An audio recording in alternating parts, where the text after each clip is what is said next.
ना बाबा दूसरे बाबा जो आ गए हैं वो बाबा साहब की बात को काट करके कह रहे हैं कि संसद में तो जाओ लेकिन आप इस वाली में मत जाओ, आप हमारे वाली में आओ, क्योंकि धर्म का धंधा उनका यहाँ से चल रहा है। इस बीमारी को डॉक्टर अम्बेडकर ने बड़ी मुश्किल से काटा, जिसको पेरियार ने बड़ी मुश्किल से काटा, जिसको कवि नानक रैदास ने बड़ी मुश्किल से काटा, वो बीमारी को ये धर्म संसदों में मजबूत किया जा रहा है। जब मोदी जी धोती पहन करके लंबे लेट जाते हों मंदिर में जा करके, जब योगी जी पूरे भगवा में रहते हों, देश की सारे सिस्टम पर उन लोगों का कब्जा हो, तो अब इस देश के अंदर धर्म संसदी तो होंगी। टीवी चैनल पर कोई बाबा सुबह को आकर के आपका भविष्य बताता है तो वो संविधान विरोधी है। बाबा बागेश्वर धाम जैसे जो है वो अपना पर्चा देख रहे हैं लोगों का, ये संविधान विरोधी है। ये जितने लोग धर्म संसद कर रहे हैं बीजेपी के कार्यकर्ता यानी बीजेपी के लिए वोट तैयार कर रहे हैं। 10% मिला ना, हम इसको भी खत्म करेंगे ना, फिर ये गैर संवैधानिक है। बागेश्वर आज 5 स्टार लग्जरी जिंदगी जी रहा है और जो कथा कल तक सुन रहे थे वो भी आज ऐसे और कल भी ऐसे थे। सुबह को 2 घंटी बजती है, एक स्कूल की और एक मंदिर की।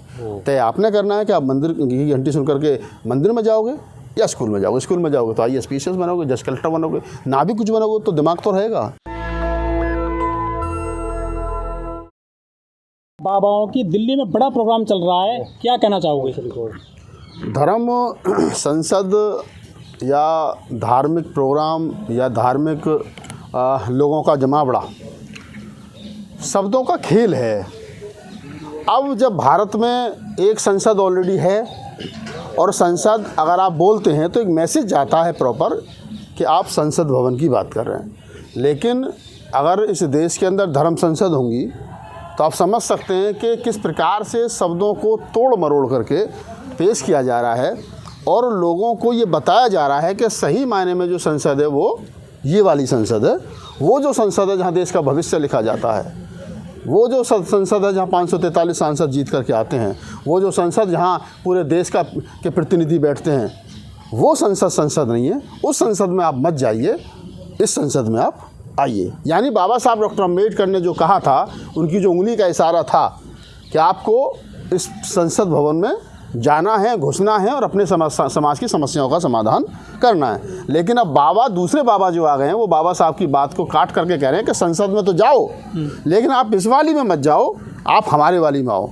क्योंकि धर्म का धंधा उनका यहाँ से चल रहा है। और जब लोग धार्मिक होंगे और धार्मिक संसदों में जाएंगे तो आपको पता लगेगा कि जिस बीमारी को डॉक्टर अम्बेडकर ने बड़ी मुश्किल से काटा, जिसको पेरियार ने बड़ी मुश्किल से काटा, जिसको कवि नानक रैदास ने बड़ी मुश्किल से काटा, वो बीमारी को ये धर्म संसदों में मजबूत किया जा रहा है। तो आप समझ सकते हैं कि बाबा साहब डॉक्टर अम्बेडकर के जो संवैधानिक राइट्स हैं और बाबा साहब डॉक्टर अम्बेडकर ने जो आपको संवैधानिक राइट दिए हैं और जो पार्लियामेंट में नए कानून बनाने के लिए लोग बुद्धिमान लोगों को वहाँ जाना चाहिए, अब उस संसद से बड़ी संसद यानी संविधान के सामने मनुस्मृति को बड़ा करके दिखाया जा रहा है और यही काम जो है धर्म संसदों के माध्यम से हो रहा है। तो जो भगवाधारी बाबा हैं संसद चला रहे हैं, ये इनको हवा पानी कहाँ से मिल रहा है सर? जब मोदी जी धोती पहन करके लंबे लेट जाते हों मंदिर में जा करके, जब योगी जी पूरे भगवा में रहते हों, देश की सारे सिस्टम पर उन लोगों का कब्जा हो, तो अब इस देश के अंदर धर्म संसदी तो होंगी। धर्म संसद अब यही तो होगा।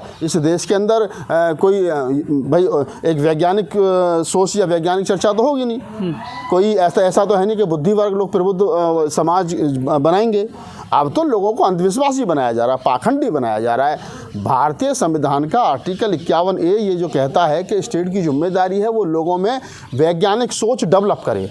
यानी अब आप समझ सकते हैं कि अगर टीवी चैनल पर कोई बाबा सुबह को आकर के आपका भविष्य बताता है तो वो संविधान विरोधी है। इस देश के अंदर जो लोग अपने आप को जाति के आधार पर बड़ा और उच्च और पूजनीय मान करके बैठे हैं वो संविधान विरोधी है।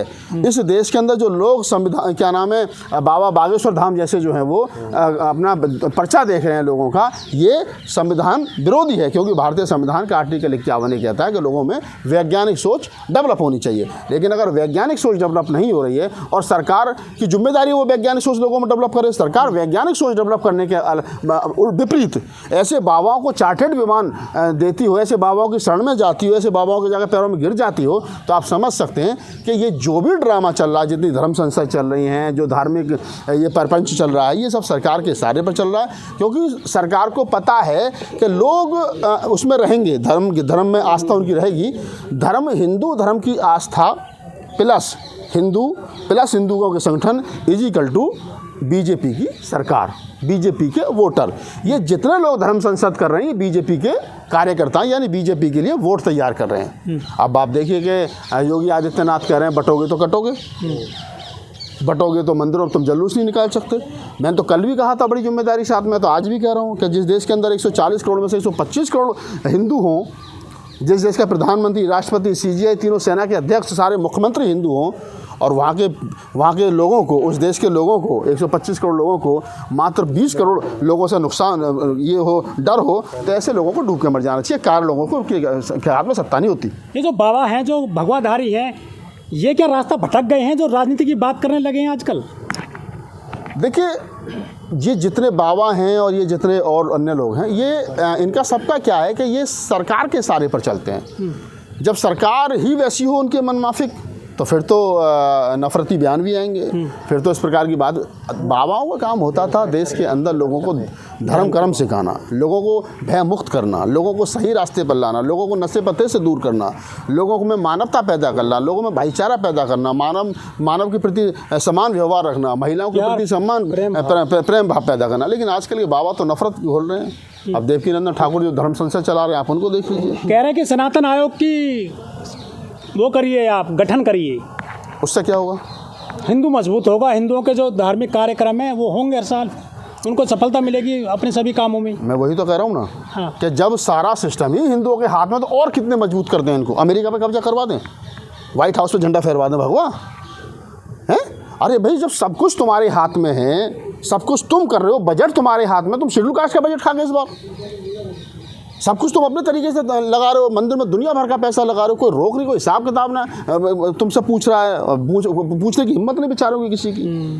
एक दिन पहले मंत्री गहलोत जो आम आदमी पार्टी में होता है, अगले दिन जाकर बीजेपी में चला जाता है, क्योंकि ईडी और सीबीआई का डर इतना। तो सब कुछ तुम्हारे हाथ में है, तुम डुगडुगी पे नचा रहे हो पूरे देश के अवाम को, पूरे देश के बाबाओं को, पूरे देश के तंत्र को, पूरे देश के सिस्टम को। जितनी डुगडुगी आरएसएस और बीजेपी बजाती है, उतनी उछल कूद हमारे देश के जो बाबा संत महापुरुष है वो कर रहे हैं। जितनी बातें ये करते हैं बाबा भगवाधारी, उतनी तो नेता भी नहीं कह रहे हैं। एक बाबा कह रहे हैं कि आरक्षण खत्म हो, आर्थिक आधार पर आरक्षण दिया जाए। ये तो राजनीतिक हो गए हैं सारे बाबा। वो बाबा जो कह रहा है कि आर्थिक आधार पर आरक्षण हो, तो उसको पता नहीं है। ये दरअसल बाबा क्या, ये अनपढ़ और कूपड़ हैं। एक तो अनपढ़ है और दूसरे कूपड़ वो जिन्होंने गलत पढ़ रखा है। राम भद्राचार्य है सर वो। अरे कोई राम भद्राचार्य हो, कृष्ण भद्राचार्य हो, मैं तो ये कह रहा हूँ कि जो आदमी ये कह रहा है कि आर्थिक आधार पर आरक्षण होना चाहिए, तो आर्थिक आधार पर मिल तो गया 10%, और किस हिसाब से करोगे भाई? इस देश के अंदर 2.5%, 3% ब्राह्मण है, 6% ठाकुर है, 4-4.5% वैश्य है, टोटल मिलाकर के 13-13.5% टोटल आबादी है। 10% तुमको मिल गया है। ये तो क्या नाम है, जो कैप लगी हुई थी 59.5% की, वो भी आपने तोड़ दी। उसके बाद भी तुम कह रहे हो और चाहिए, तो और कितना चाहिए? सारा देश तुम्हारे हाथ में, तुम ले लो ना यार। समस्या आरक्षण नहीं है, समस्या ये बाबा नहीं है, समस्या है सिस्टम। सिस्टम उन लोगों के हाथ में है जो बाबाओं के पैरों में जाकर के बैठे हैं। जिस सिस्टम मेरे हाथ में होगा, मैं अपने तरीके से चलाऊंगा। मैं बताऊंगा ये जो 10% मिला ना, हम इसको भी खत्म करेंगे ना, फिर ये गैर संवैधानिक है। हमारे देश में बहुत सारे बाबा रहे, चाहे सूरदास हों, रविदास हों, चाहे छत्रपति साहू जी हो, ज्योतिबा फूले हों, उन्होंने समाज के लिए जनहित में काम किए। लेकिन ये बाबा हिंदू मुस्लिम का काम कर रहे हैं बांटने का। बाबा साहब डॉक्टर अम्बेडकर की कोटेशन है कि इस देश के अंदर लाखों बाबा और भगवान पैदा हुए, अछूत हमेशा अछूत ही रहा, उसका कल्याण किसी बाबा ने और किसी बाबे ने नहीं किया।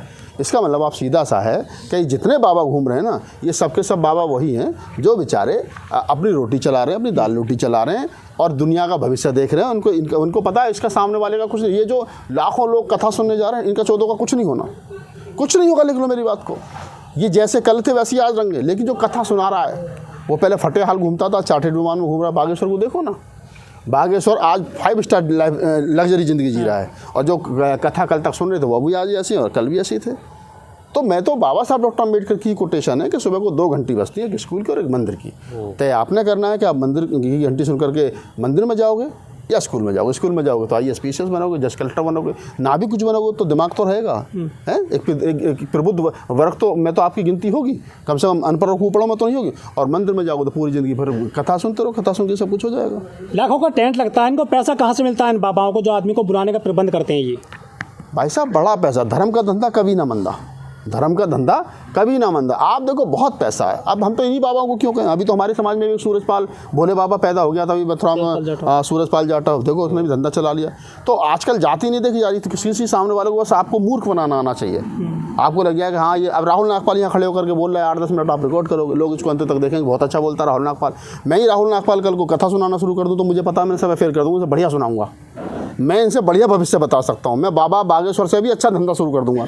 लेकिन मैं जब बाबा साहब को पढ़ता हूँ तो सोचता हूँ कि नहीं यार, हमको साइंटिफिक टेम्परामेंटल जो है वो उसको मजबूत करना चाहिए। लेकिन जब हम देखते हैं कि यार पैसा तो इधर ज़्यादा है, हमारे तो सारा, लेकिन आप ब्राह्मण तो नहीं है ना आप। आजकल तो जाति के बाबा हो रहे हैं ना। मैं जाटव बाबा हो जाऊँगा कल को, जाटव बाबा, पीपल बाबा है, देखो धंधा चलेगा, बहुत बढ़िया चलेगा। तुम सारे यूट्यूबर को पैसा दिया करूँगा, फिर मैं कोई यूट्यूबर गरीब नहीं रहेगा। बहुत धर्म का धंधा बड़ा पैसा, इसलिए वो कर रहे हैं क्योंकि ये देश 90% मूर्ख होगा किसी ना किसी लेवल पे। कोई साक्षरता के आधार पर मूर्ख है, कोई बुद्धि के आधार पर मूर्ख है, कोई धर्म के नाम पर मूर्ख है, कोई एजुकेशन के नाम पर मूर्ख है, कोई क्या नाम है अपना फंड के नाम पर मूर्ख है कोई ना कोई। मैं भी कहीं ना कहीं मूर्ख हूँ, आप भी कहीं ना। जब हम जो लोग इस वीडियो को देखेंगे तो कहेंगे ये नरक में जाएगा, भगवान को ऐसे बोल रहा है तो मूर्ख है, तो उनकी नज़र में मैं मूर्ख हूँ, लेकिन मेरी नज़र में वो मूर्ख है। सही मायने में जो वैज्ञानिक सोच को डेवलप करता हो वो आदमी बुद्धिमान है, वही आदमी प्रबुद्ध है। लेकिन ये बाबा तो संसद में पहुंच गए, सदन में पहुंच गए सर, बड़े पैमाने पर। तो सरकार उनकी है ना भाई, सरकार उनकी है, वो जाते रहे, उसमें कौन सी बड़ी बात है भाई। जब सरकार, जब एक बाबा आदित्यनाथ योगी मठ से निकल करके मुख्यमंत्री बन गया हो और वो कह रहा हो कि बटोगे और कटोगे, तो उनको पता है, मठ में रह करके कुछ नहीं होगा, संसद में जाकर बहुत कुछ होगा। तो आज देखो कम से 10-15 तो मुझे लग रहा भगवाधारी हैं लोकसभा में और राज्यसभा में। तो ये हैं क्योंकि उनको पता ताकत वहाँ है, वहाँ ताकत नहीं, मठ में ताकत नहीं है। मठ में ताकत होती तो आदित्यनाथ योगी मठ में रहते ना, मुख्यमंत्री कुर्सी पर थोड़ी बैठते। तो मठ में ताकत नहीं है, सत्ता में ताकत है। नेशनल दस्तक की आपसे गुजारिश है कि अगर इसको बचाना चाहते हैं तो नेशनल दस्तक को सब्सक्राइब करने के लिए रेड कलर के सब्सक्राइब बटन को दबाएं, फिर बेल आइकन की घंटी दबाएं। नेशनल दस्तक को बचाने के लिए बहुत जरूरी है कि हर खबर को शेयर करें, लाइक करें, कमेंट जरूर करें।